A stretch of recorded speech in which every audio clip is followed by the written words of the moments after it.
নিমফুলের মধুতে এলো গল্পের নতুন মোড়।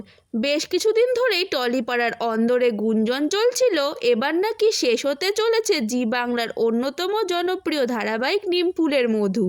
কিন্তু এই ধারাবাহিকের শেষের কোনোই লক্ষণ নেই, বরং শুরু হতে চলেছে নতুন গল্প। নতুন গল্পে কি চমক নিয়ে আসছে সেটা আজকে আমি তোমাদের এই ভিডিওতে জানাবো। তার আগে বলি, তোমরা যদি নিয়মিত নিমফুলের মধু ধারাবাহিকের দর্শক হয়ে থাকো তাহলে আমার এই ভিডিওটাকে একটা লাইক করে দিও, চ্যানেলটাকে সাবস্ক্রাইব করে দিও।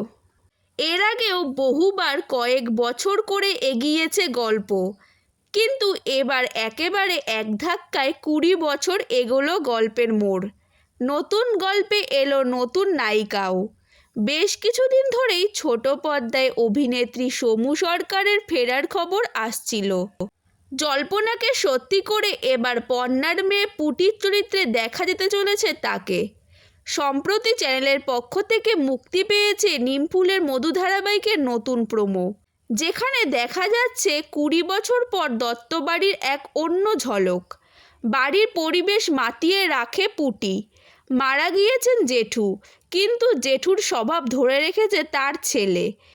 এদিকে স্মৃতি হারিয়ে নিখোঁজ সৃজন, পর্ণাও তাই সারাক্ষণ মনমরা হয়ে থাকে।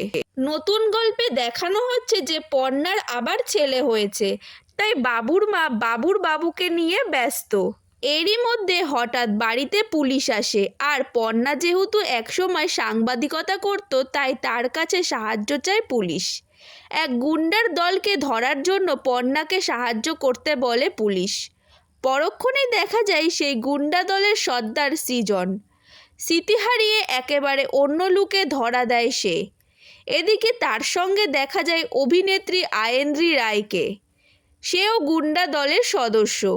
এবার শুধু দেখার অপেক্ষা পর্ণা কী করে পারবে সৃজনের স্মৃতি ফিরিয়ে তাকে আবার দত্তবাড়িতে ফিরিয়ে আনে।